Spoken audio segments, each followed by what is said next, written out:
ঘুমের প্রতিযোগিতায় শত শত মানুষ। দক্ষিণ কোরিয়ার রাজধানী সিওলে বসন্তের হালকা কুয়াশাচ্ছন্ন রোদে ভিন্নধর্মী এই আয়োজন। হান নদীর তীরে একটি পার্কে পাওয়ার ন্যাপ প্রতিযোগিতায় অংশ নিতে জড়ো হন অনেকেই।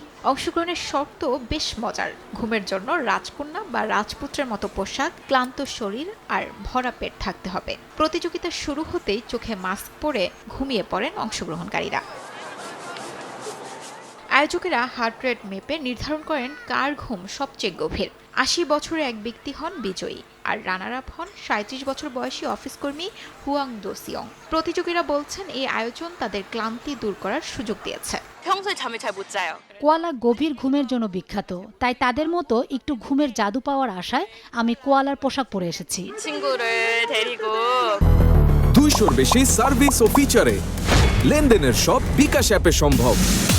사람들이 숙면의 질은 점점 낮아진다고 하더라고요. 근데 반대로 শুনছি মানুষের ঘুমের মান দিন দিন খারাপ হচ্ছে। দিনের বেলায় অল্প সময়ের ঘুম দ্রুত শরীর ও মনকে সতেজ করে। এই ধারণা থেকেই আমরা এই আয়োজন করেছি।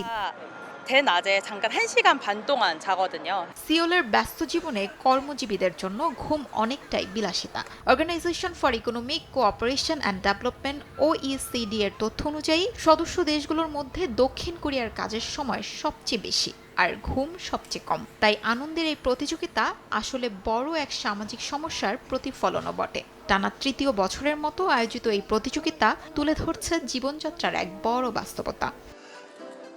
শিউলি রোসা, সময় সংবাদ।